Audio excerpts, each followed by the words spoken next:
오늘 하나님께서 우리에게 주시는 말씀은 시편 91편 1절에서 16절까지 말씀입니다. 저와 여러분이 교독해서 읽도록 하겠습니다.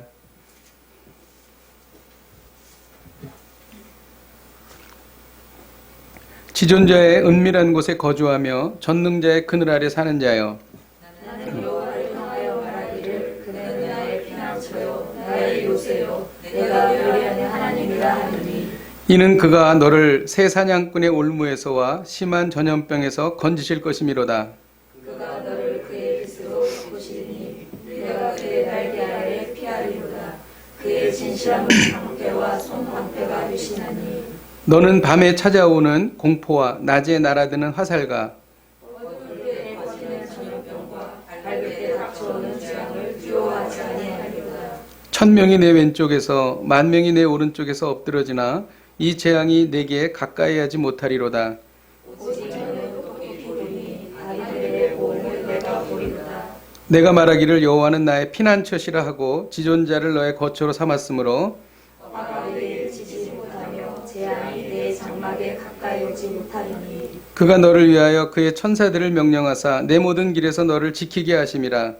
그의 손으로 너를 풀어 달리 오래 들이치지 아니하게 하리로다. 내가 사자와 독사를 밟으며 젊은 사자와 뱀을 발로 누르리로다. 하나님이 이르시되 그가 나를 사랑한즉 내가 그를 건지리라. 그가 내 이름을 안즉 내가 그를 높이리라.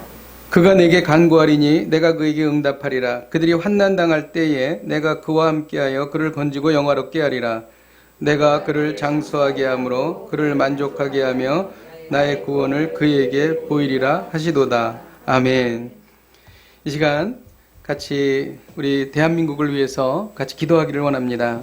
우리가 기도하며 나갈 때에 빠르게 확산되는 코로나19를 막아주시고 대한민국이 속히 정상화되게 해달라고 기도하십시다. 한국교회에 확산되는 인터넷 예배에 성령의 기름 부음이 임하게 하여 주옵소서. 또 대구 경북 지역에 하나님의 치유와 회복을 속히 허락하여 주시옵소서. 이 기회를 통하여 한국교회가 죄를 뒤집어쓰고 회개하고 나아가게 하여 주옵소서. 우리가 찬 목소리로 기도하시겠습니다.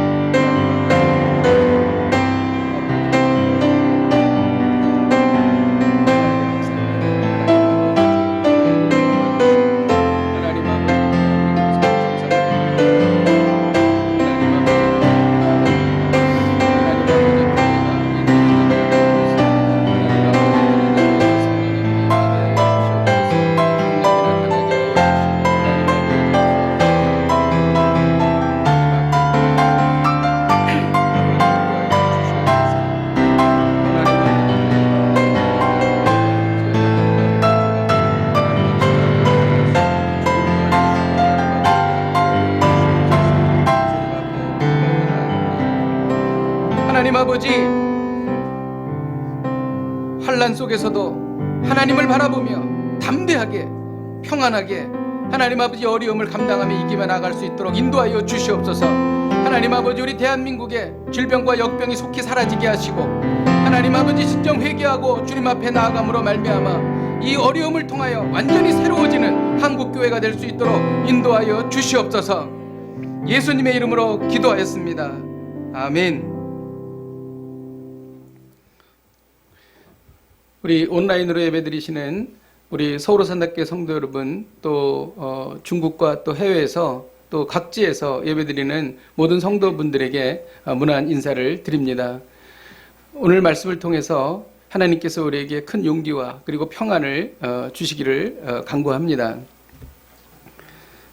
한국은 1886년에서부터 1902년에 이르기까지 매우 어려운 시기를 보냈습니다. 약 16년 기간이었는데 이때 아주 그 전국적으로 큰 코로나가 콜레라가 유행했습니다. 그 1890년도에는 한국, 일본, 러시아 전역에 걸쳐서 이 콜레라가 유행을 했는데 진짜 무려 8만 명 이상이 목숨을 잃었습니다.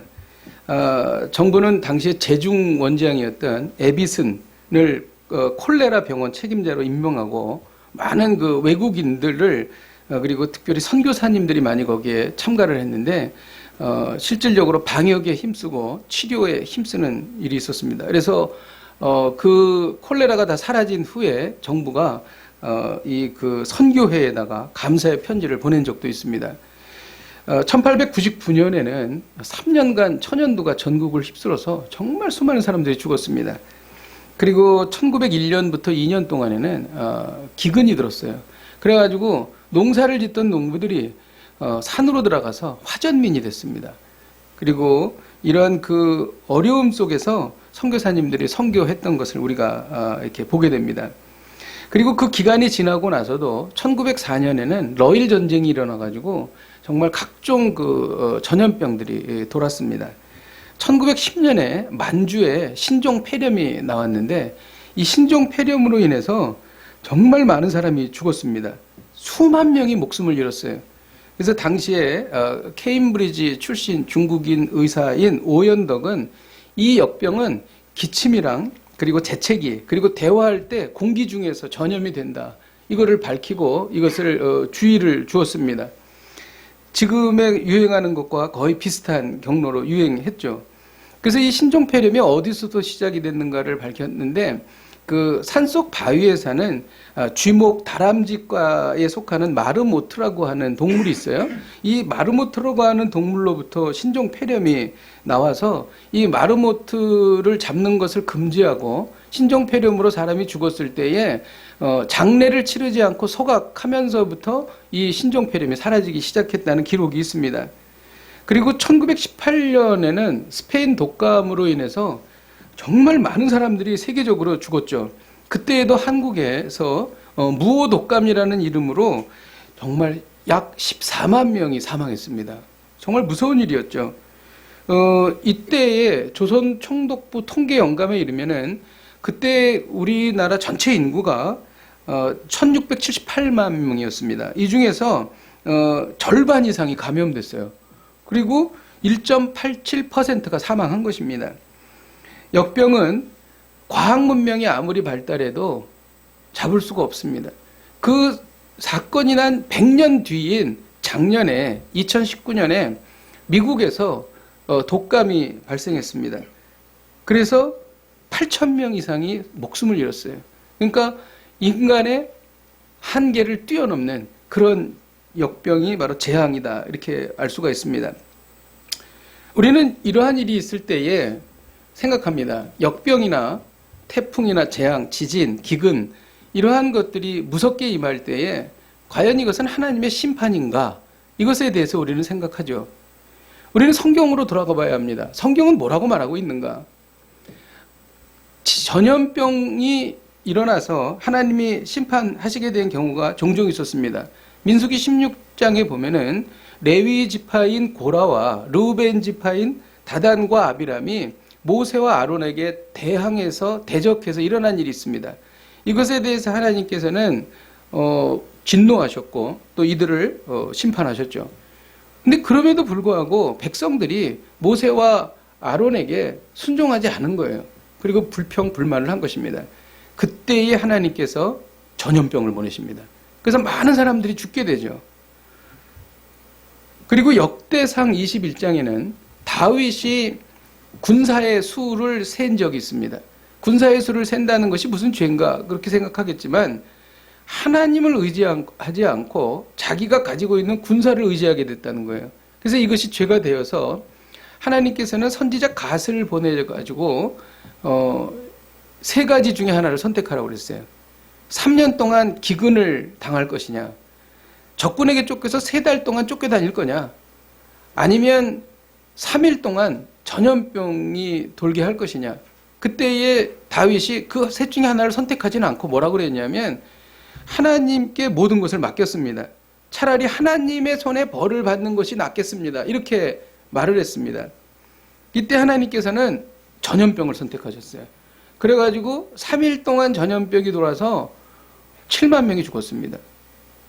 이러한 이야기들을 우리가 보면서 또 사무엘상 5장에 또 가보게 되면은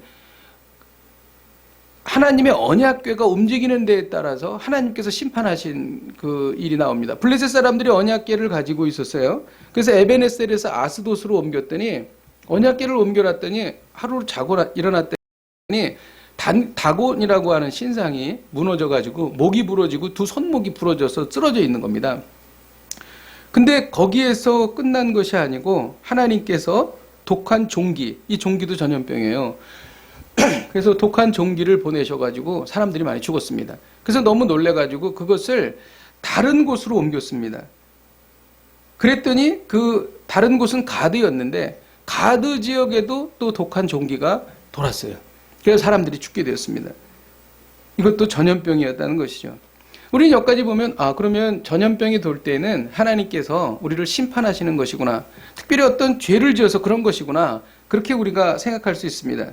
그러나 우리가 구약에서 이야기를 우리가 보다가 신약으로 넘어가면 이런 기근, 지진, 홍수, 이 전염병이라고 하는 것이 모두 하나님의 심판이라고 하는 것은 무리가 있다는 것입니다. 그것을 결정적으로 말씀해 주신 분이 예수님이세요. 예수님이 공생의 시절이었는데 빌라도가 갈릴 사람을 죽여서 피를 제단에 섞은 일이 있었습니다. 그때 사람들이 와서 예수님한테 여쭤봤죠.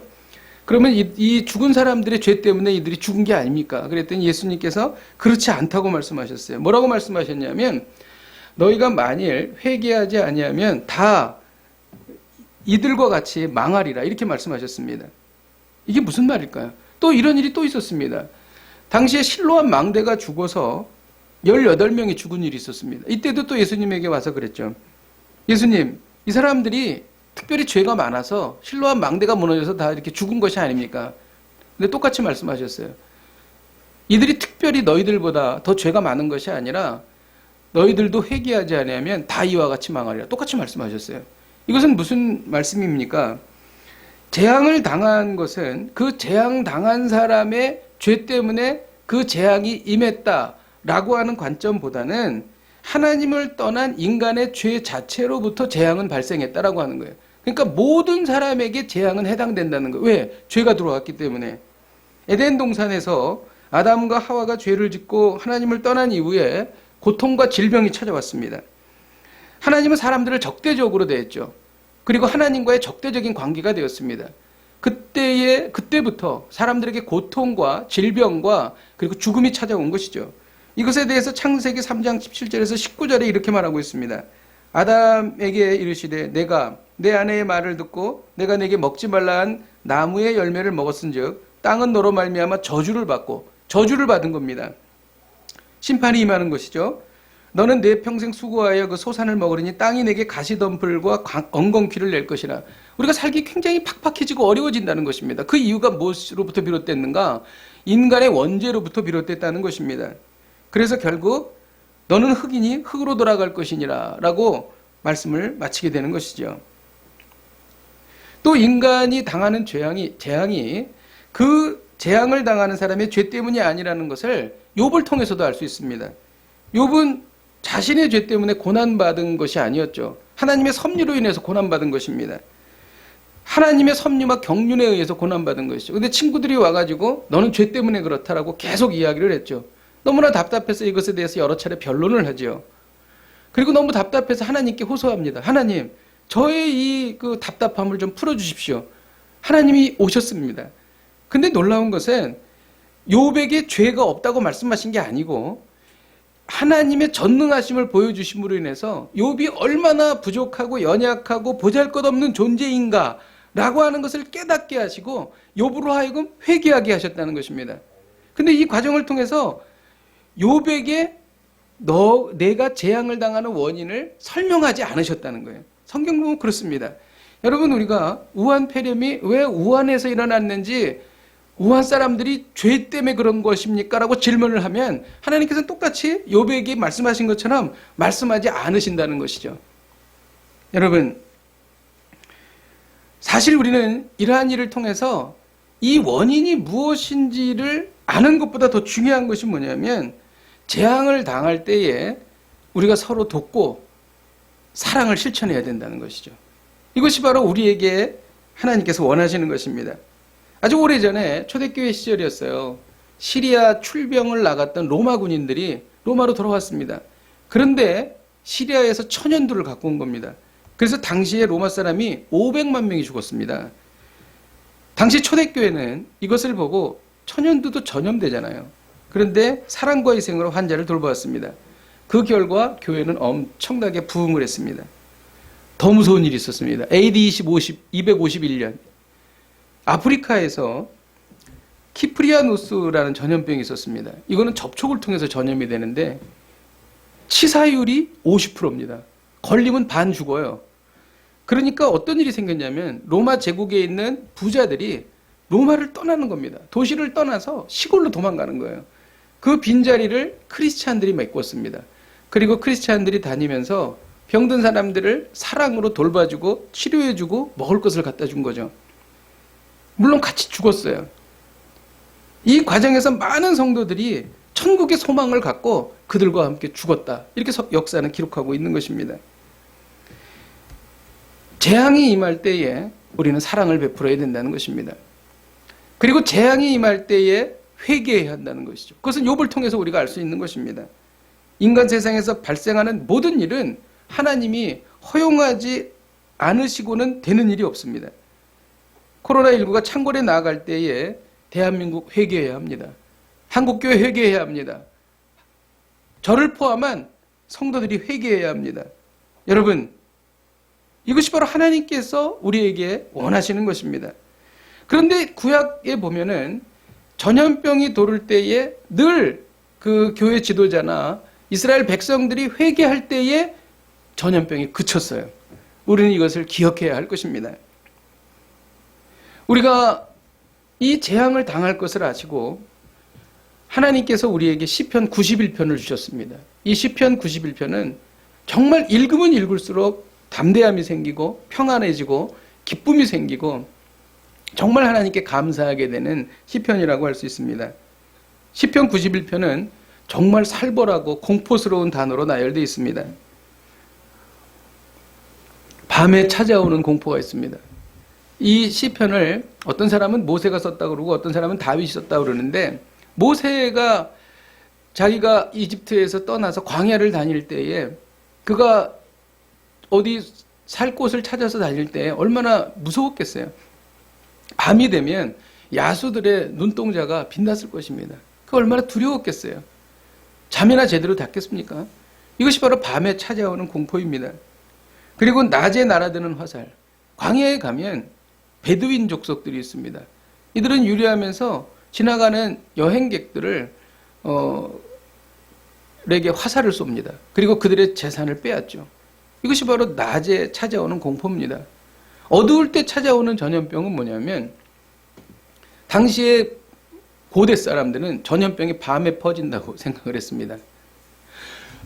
그래서 밤에 찾아오는 전염병을 이야기하고 있는 것입니다.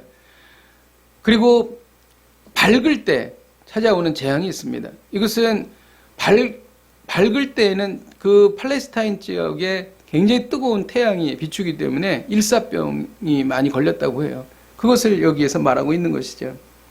이것을 어떻게 막겠어요? 자연적인 건데. 그런데 이 역설적이게도 시편 91편을 계속 읽을수록 마음이 평안해집니다. 그리고 소망이 생기는 거예요. 참 이상하죠? 살벌한 단어가 있는데 마음이 평안이 생긴다는 거죠. 그 이유는 하나님께서 함께 하시기 때문입니다.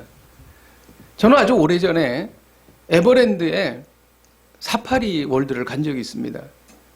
사파리 월드를 가는데 정말 호랑이 사자가 막 바로 옆에 서 있는데도 눈을 쳐다봐도 하나도 두렵지 않습니다. 왜냐하면 난 버스 안에 있었기 때문에. 바로 그것입니다. 아무리 무서운 일이 있어도 엄청난 재앙이 있는다 할지라도 우리가 하나님 안에 거하기만 한다면 우리는 두렵지 않은 거예요. 우리는 걱정하지 않습니다. 우리는 평안을 누리게 된다는 것입니다. 여러분, 재앙 중에 하나님께서 우리를 어떻게 지킬까요? 여러분, 어떻게 지킨다고 생각하세요? 좀 특이하게도 우리는 오늘 본문에서 천사가 우리를 지킨다고 말합니다. 11절을 같이 한번 읽도록 하겠습니다. 11절 시작. 그가 너를 위하여 하늘을 평령하사 내 모든 길에서. 예수님이요 어린이들에게 이런 말 하셨어요. 어린이들을 업신여기지 말라. 왜 그래요 예수님? 그랬더니 예수님께서 이 어린아이들을 지키는 천사들이 항상 하늘에 계신 하나님 보좌에서 하나님을 뵙는다. 그러니까 어린이들에게 함부로 하지 말라. 그러니까 예수님의 말씀은 우리 각자에게 천사가 있다는 겁니다. 여러분 이것을 믿으세요? 여러분들 그동안 세상을 사시면서 천사가 나를 지켰다 그런 걸 경험한 적 있으세요? 저는 있습니다. 궁금하시죠? 4600일을 읽으세요. 그 안에 나옵니다. 예. 천사가 있습니다. 천사가. 예. 하나님은 천사를 통해서 이스라엘을 구원하기도 하셨습니다. 히스기야 왕 때 아수르군이 무려 18만 6천 명이 쳐들어왔습니다. 이거는 히스기야 왕에게 불가항력입니다. 이거는 바로 그 자리에서 무릎 꿇고 항복해야 돼요. 그런데 히스기야는 무릎 꿇고 기도했습니다. 그랬더니 하룻밤 사이에 천사가 나타나서 18만 6천 명을 다 죽였습니다. 성경의 기록입니다, 여러분. 선다싱은 1889년 인도의 푼잡 지방에서 태어났어요. 그는 부모님들이 아주 독실한 힌두교 신자입니다. 그리고 그가 속해 있던 종파인 시크교 가정에서 그는 힌두교를 배웠습니다. 근데 그가 자라면서 갈등이 생겼어요. 하나는 종교에 대한 갈등입니다. 그리고 또 하나는 어머니가 돌아가신 거예요. 그래서 이런 고민 속에서 인생의 절대 절명의 상황이 되어버렸습니다. 그래서 정말 절대자에게 그가 말했습니다. 기도했습니다. 오늘 저를 만나주시지 않으면 저는 지나가는 기차에 몸을 던져서 죽어버리겠습니다. 근데 그날 새벽 5시에 하나님께서 선다싱에게 힌두교로 찾아오셨어요. 힌두어로 말씀하셨어요. 힌두어로. 그래가지고 하나님께서 그를 구원해 주셨습니다. 그리고 그는 완전히 변했죠. 그리고 그가 티베트 지역에 전도를 나갔습니다. 라마승에 의해서 결국 그 추장에게 붙잡혀서 깊은 구덩이에 빠지게 되었습니다. 물 없는 구덩이였는데 시체 썩는 냄새가 나고 사람의 뼈들이 있고 정말 그 살 썩는 냄새와 그 말할 수 없는 그 악취가 풍기는 어두운 곳이었습니다. 3일 동안 밤낮을 선다싱은 간절히 기도했습니다. 나의 하나님, 나의 사명 다할 때까지 내 생명을 지켜주옵소서. 그런데 3일째 되는 날 왼쪽 높은 곳에서 자물쇠를 여는 소리가 나는 겁니다. 딸까닥. 근데 문이 열린 거예요. 그러더니 위에서 소리가 납니다. 뭐라고 나냐면 밧줄을 내리니 그것에 매달리시오. 그 말을 듣고 선다싱은 밧줄을 붙잡았습니다. 그리고 감옥 밖으로 올라가 탈출했습니다. 그리고 다시 마을로 가서 사람들에게 전도를 하기 시작한 것이죠. 근데 그 라마승 추장이 너무 기가 막힌 거죠. 어떻게 이렇게 왜 이 사람을 탈출시켜 주었는가. 그래서 그것을 탈출시켜 준 사람을 잡아서 처벌하려고 했습니다. 그래서 명령을 내렸죠. 그 열쇠를 찾아봐라. 그랬는데 너무나 놀랍게도 거기를 지키고 있던 그 라마승의 허리에 계속 열쇠는 있었다는 거예요. 한 번도 그 열쇠가 밖으로 나간 적이 없다는 것입니다. 근데 열쇠로 그것을 열었고 선다싱은 탈출했다는 것이죠. 이것을 보고 그들은 두려워했어요. 그러면서 그들은 선다싱에게 그 마을을 떠나도록 요청했습니다. 누가 했을까요? 천사가 한 것입니다. 여러분, 우리가 이런 하나님의 도우심을 믿어야 될 줄로 믿습니다. 그래서 우리가 어디를 가든지 우리가 위험한 곳, 그리고 우리가 정말 정말 절대 절명의 어떤 순간에 있어서 하나님께서 우리를 건지신다는 것을 믿으시기를 주님의 이름으로 축복드립니다. 또 재앙 중에 하나님께서는 성도를 어떻게 지킵니까? 12절을 같이 한번 읽도록 하겠습니다. 12절 시작. 너를 붙들어 발이 돌에 부딪히지 아니하게 하리로다.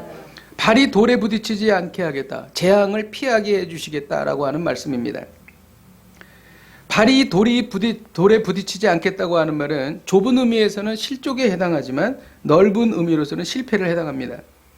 돌은 사람을 걸려 넘어지게 하는 것이죠. 역경이나 재난이죠.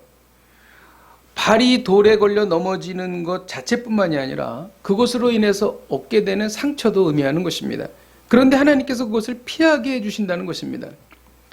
여러분, 10가지의 재앙이 있었잖아요. 애굽에서 나올 때. 그 10가지 재앙 중에서 일부 재앙은 하나님께서 이스라엘 백성이 살고 있는 고센 땅에는 임하지 않았습니다, 여러분. 그 재앙이 뭐예요? 파리 재앙. 구제역, 가축의 돌림병 재앙. 그거는 이스라엘 백성들에게 임하지 않았어요. 하늘에서 무섭게 떨어지는 우박 재앙 임하지 않았습니다. 그리고 흑암 재앙 없었어요. 물론 다른 재앙은 같이 겪었습니다. 물이 피가 되는 재앙, 개구리 재앙, 이가 들끓는 재앙, 악성 종기 재앙, 메뚜기 재앙. 악성 종기가 전염병의 일종이니까 같이 겪는 거죠. 메뚜기 재앙. 이런 재앙들은 이스라엘과 애굽 사람들과 함께 당했습니다. 이를 통해서 하나님의 백성들도 이 세상을 살면서 이런 재앙에 노출된다는 것을 우리는 알게 됩니다. 여러분, 그런데 클라이막스가 있습니다. 10번째 재앙입니다. 이 10번째 재앙으로 인해서 애굽 사람과 이스라엘 사람이 완전히 분리가 됩니다. 좌우 인방과 설주에 어린 양의 피를 발랐을 때 죽음이 지나가 버린 것입니다. 이것으로서 완전히 판가름 난 거예요. 여러분, 이것이 바로 복음입니다. 우리는 어떠한 일이 있어도 하나님께서 우리의 생명을 영원히 지켜주십니다. 이것이 바로 우리에게 하신 약속이고 이 일을 우리 주님께서 이루신 것입니다. 우리의 평안, 우리의 담대함은 어디서 오는가? 그 이유와 근거는 어디서 오는가? 예수 그리스도의 십자가 사건으로 우리는 그것을 담대하게 겪어나갈 수 있다는 것입니다. 이것이 바로 복음이에요. 여러분, 재앙 중에 또 하나님은 성도를 어떻게 지키십니까? 우리에게 힘을 주십니다. 재앙을 이기게 해주시는 것이죠. 13절을 같이 한번 읽도록 하겠습니다. 13절 시작. 사자와 독사를 밟으며 젊은 사자와 뱀을 발로 누르리로다. 하나님은 우리에게 재앙을 이길 능력을 주십니다. 여러분, 사자와 독사를 어떻게 발로 밟습니까? 발로 밟을 수 있는 힘과 능력을 주십니다. 놀라운 것이죠. 이런 일이 있었죠. 다윗이 들에서 그 양을 칠 때였어요. 사자가 양을 물으러 옵니다. 여러분 생각해 보세요. 사자가 양을 물으러 오는데 다윗이 성경에 뭐라고 되어 있냐면은 쫓아가서 사자의 입에서 입을 벌리고 양을 끄집어냈다 이렇게 되어 있어요. 어떻게 이런 일이 있을 수 있어요? 힘을 주셨기 때문에 그런 것입니다. 그리고 나서 다시 사자가 자기를 공격할 때에 수염을 잡고 사자를 때려 눕혔다 이렇게 되어 있어요. 성경에 이렇게 나오고 있어요. 여러분, 이것은 무엇을 말합니까? 다윗에게 그러한 그 재앙을 이길 수 있는 능력을 하나님께서 우리에게 주신 것입니다. 여러분, 23년 전에 우리는 너무나 기억하는 IMF를 우리가 겪었죠. 이때 정말 외환 위기로서 정말 그 나라의 돈이 다 달러가 고갈이 되는 그런 상태였죠. 그래서 IMF에 구제 금융을 신청을 했고 결국 그래서 고금리 정책을 했습니다. 그 다음에 또 구조조정을 했죠. 기업 구조조정을 하고 또 공공기관에게 아주 강력한 대책을 강구해서 IMF가 시작이 되었습니다. 대기업이 줄줄이 부도났어요. 저는 너무나 기억이 생생해요. 매일 9시 뉴스 때마다 큰 대기업이 막 부도가 나기 시작하는 것입니다. 이것이 막 그냥 줄지어서 부도가 막 나기 시작. 여러분 기억나시죠? 얼마나 두려웠습니까? 많은 사람들이 회사를 그만두게 되었죠. 환율이 2,000원을 육박을 했습니다. 환율이. 금리가 1년에 20%예요. 3년 묶어놓으면 65% 주겠다 그랬습니다. 그러니까 돈이 없으니까 돈을 계속 이제 그 금융권으로 끌어들이기 위한 것이었겠죠. 그런데 이런 상황에서 하나님께서 우리 민족에게 힘을 주셨습니다. 그건 뭐냐면 금모으기입니다. 금모으기. 잘 기억하시죠, 여러분? 국민들은 나라를 건지기 위해서 무엇이라도 해야 된다고 생각을 했습니다. 자기 집에 있는 금부채들을 다 모아서 살림에 보태쓰라고, 나라 살림에 보태쓰라고 기증하기 시작했습니다. 무려 300만 명이 참여했고 200톤의 금이 모였습니다. 그래가지고 금이 워낙 이 국제시장에 많이 나오니까 18년 만에 금값이 가장 낮게 하락한 시간이기도 했어요. 그래서 그 뒤에 한국개발연구원이 외환위기 발생 20년을 맞아서 여론조사를 실시했습니다. 그때에 외환위기를 극복한 원동력이 뭐라고 생각하냐고 했을 때에 응답자의 54%가 금모으기다 이렇게 말했습니다. 여러분, 하나님께서는 대한민국 국민에게 재앙을 이길 힘과 지혜를 주셨던 것입니다. 저는 이번 사태에도 하나님께서 우리에게 힘과 지혜와 능력을 주실 줄로 믿습니다. 우리나라는 하나님의 놀라운 능력, 도우심으로 인해서 IMF가 시작된 지 3년 8개월 만에 2001년 8월 24일인가 그래요. 23일이군요. 8월 23일 날 완전히 모든 채무를 다 지불했습니다. 그리고 당초 예정보다 3년 앞당겨서 IMF를 끝냈습니다. 여러분, 하나님이 능력을 주신 것입니다. 재앙 중에 하나님의 보호를 어떻게 받을 수가 있는가? 여러분, 이것이 바로 오늘의 말씀입니다. 1절에서 2절을 같이 한번 읽도록 하겠습니다. 시작. 지존자의 은밀한 곳에 거주하며 사는 자여, 나는 여호와를 향하여 말하기를 그는 나의 피난처요 나의 요새시요 내가 의뢰하는 하나님이라 하리니. 지존자의 은밀한 곳에 거해야 한다는 것입니다. 이 은밀한 곳이라고 하는 단어는 원어로 덮어 가리다라는 뜻입니다. 그리고 한글 성경에는 은신처로 번역했습니다. 그리고 시편 27편 5절에 보면은 하나님이 임재하시는 지성소의 깊은 곳 이렇게 표현하고 있어요. 그래서 이것을 다 종합하면 이 은밀한 곳은 지극히 높으신 하나님의 지성소에 거하는 자라는 뜻입니다. 여러분, 누가 지극히 높으신 하나님의 지성소에 들어갈까요? 대통령 집무실에 들어가는 사람은 대통령이랑 친한 사람이에요. 하나님과 친한 사람이 들어갈 수가 있습니다. 우리는 들어갈 수 없어요. 근데 우리는 들어갈 수 있습니다. 예수 그리스도로 인해서 우리는 들어갈 수가 있는 것입니다. 십자가의 공로로 하나님의 지성소에 들어갈 수가 있는 것이죠. 그것을 주님께서 보여주셨습니다. 너희는 하나님의 지성소에 들어갈 수가 있다. 그래서 예수님이 십자가에 달려 돌아가실 때 휘장이 위로부터 아래까지 찢어진 것입니다. 이것이 주님께서 우리에게 보여주신 상징적인 그러한 그 증거가 되는 것입니다. 그래서 오늘 말씀을 통해서 우리는 재앙을 극복하기 원한다면 지존자의 은밀한 곳에 거하라는 것입니다. 모세는 지존자의 은밀한 곳에 거했습니다. 모세의 지존자의 은밀한 곳은 떨기나무 아래였습니다. 그가 두려움에 빠져서 40년을 쫓겨다녔다가 그가 완전한 평안을 얻게 된 것은 떨기나무 아래였어요. 떨기나무 아래에서 하나님을 만나고 떨기나무 아래에서 약속을 받았을 때에 그에게 두려움이 사라지기 시작했습니다. 이것이 바로 모세의 지존자의 은밀한 곳이었습니다. 다윗에게도 지존자의 은밀한 곳이었습니다. 그것은 아둘람 굴이었어요. 아둘람 굴은 그가 400명의 비류와 함께 도망간 곳이었는데 그곳이 위험한 곳이 아니라 가장 안전한 곳이었습니다. 어떻게 알 수 있냐면 하나님이 지키셨고 사울이 2번이나 찾아왔는데 사울이 다윗을 죽이려고 하지 않고 오히려 다윗이 사울을 죽일 수 있는 기회가 2번이나 아둘람 굴에서 있었습니다. 그것은 무엇을 의미합니까? 아둘람 굴이 다윗에게는 지존자의 은밀한 곳이었다는 것입니다. 여러분, 우리는 여기서 깨닫죠.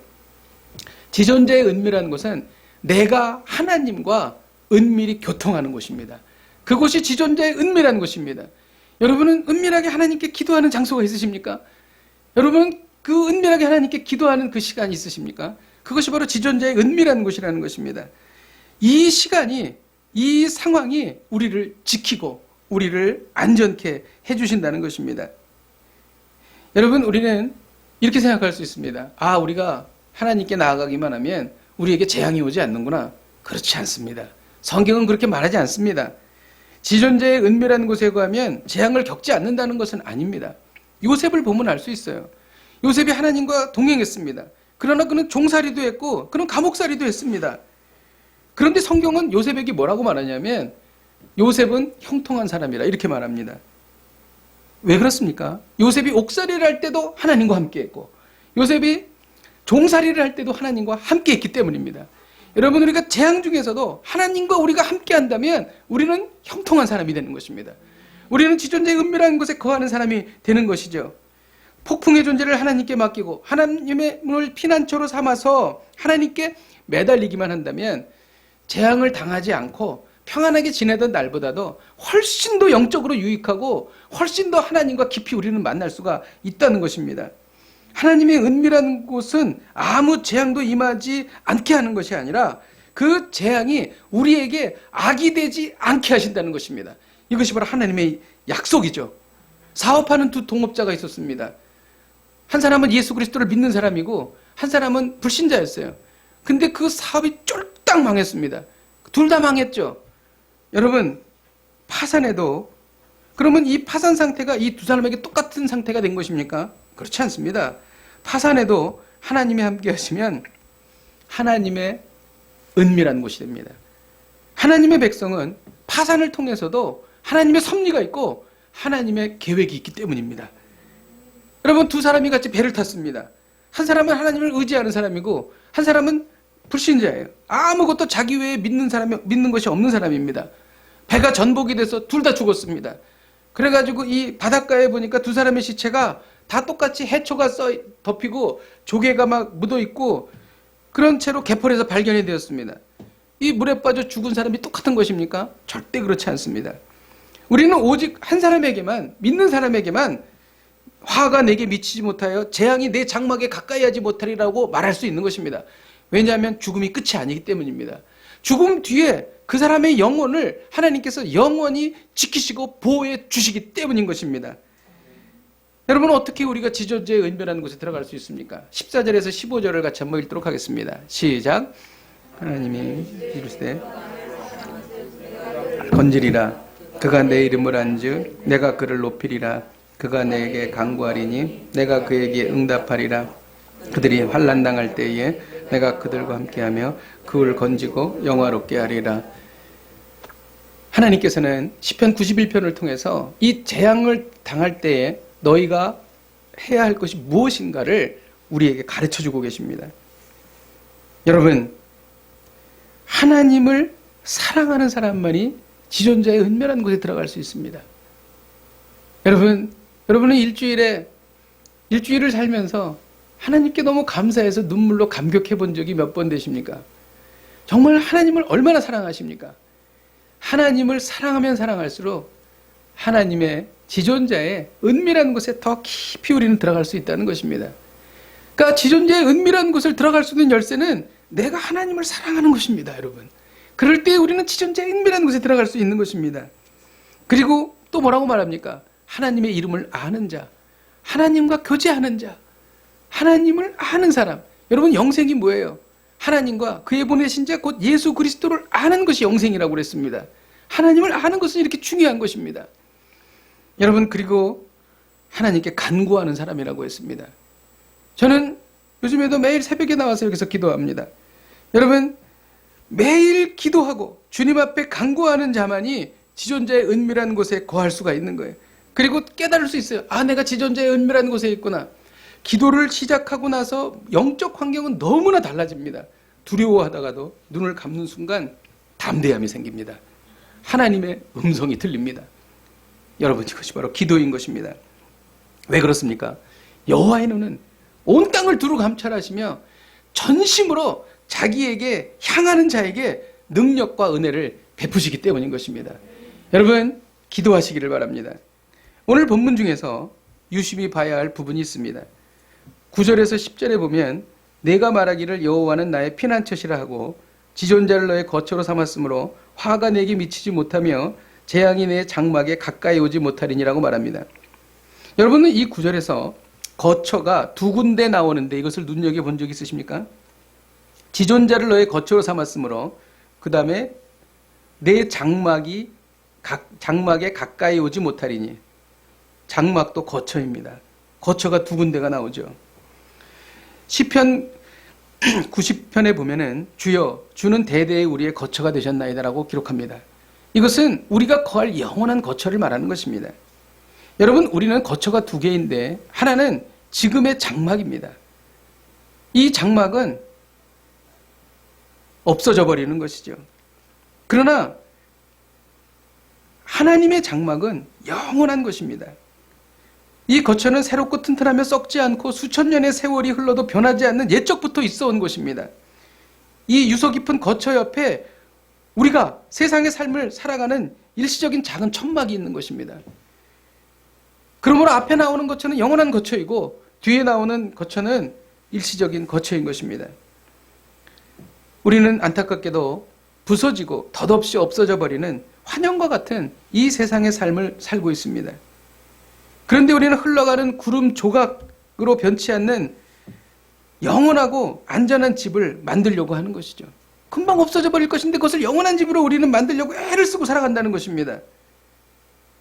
여러분, 우리에게는 세상에 거하는 장막보다도 영원한 거처가 우리에게 필요합니다. 그건 바로 영원히 변치 아니하시는 우리 하나님이십니다. 영원히 변치 않으시고 영원히 우리를 사랑하시는 하나님이 우리의 거처가 되어야 합니다.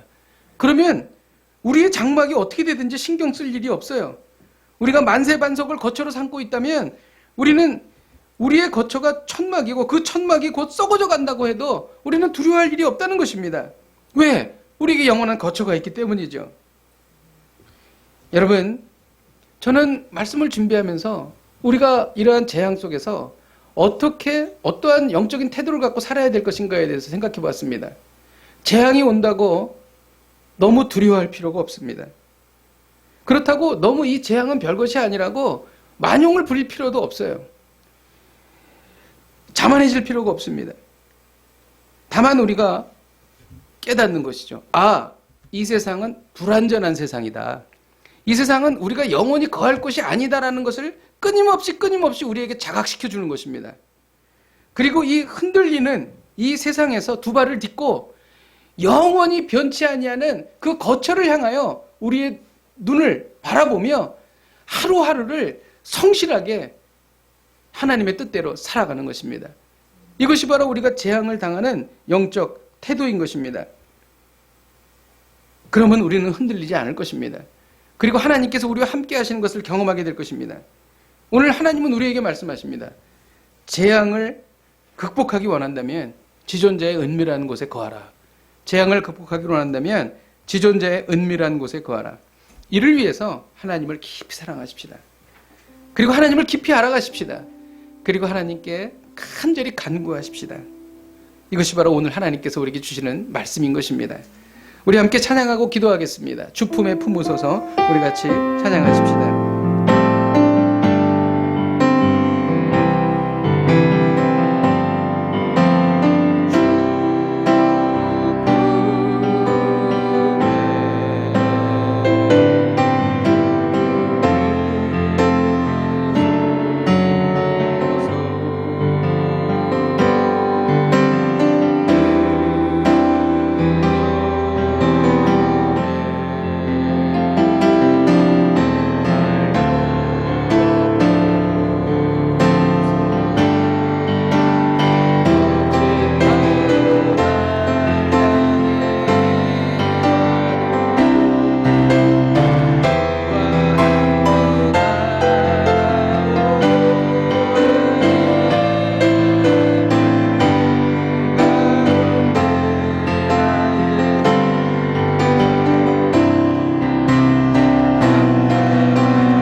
기도하기를 원합니다.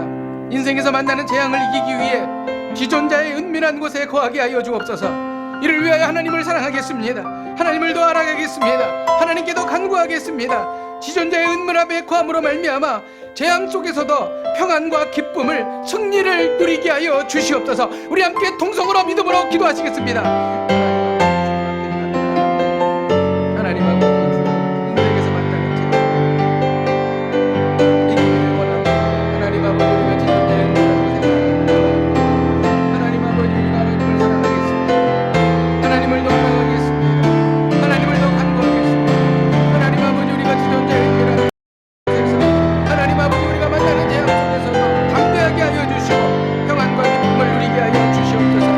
하나님 아버지 주님 앞에 기도합니다.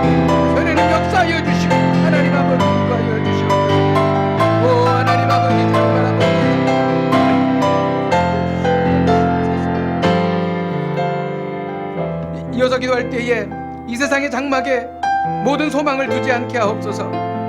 굳센 믿음으로 경건한 마음으로 간절한 열망으로 영원하신 하나님 안에 거하기를 원합니다. 땅에 있는 우리의 장막집이 무너져도 하늘에 있는 영원한 거처이신 하나님을 신뢰합니다.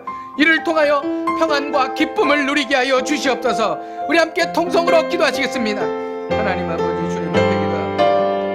하나님 아버지, 이 세상의 하나님 아버지 장막에 모든 소망을 두지 않기를 원합니다. 하나님 아버지, 굳센 믿음으로 나아가서 경건한 마음으로 하나님 아버지 하나님 안에 거하기를 원합니다. 땅에 있는 장막집이 아니라 영원한 거처이신 하나님을 신뢰하며 나아가기를 원합니다.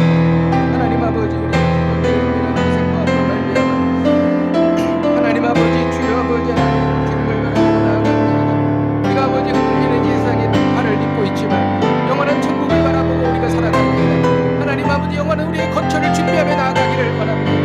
하나님 아버지, 오늘 주님 앞에 기도해 나아갑니다. 성령님 역사하여 주시고 하나님 아버지 인도하여 주시고 기름 부어 주시옵소서.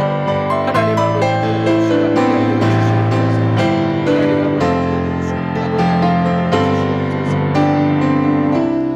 하나님 아버지, 아무리 세상이 혼란스럽고 위험하다 할지라도 우리가 지존자의 은밀한 곳에 거할 때에 우리가 안전함을 믿습니다.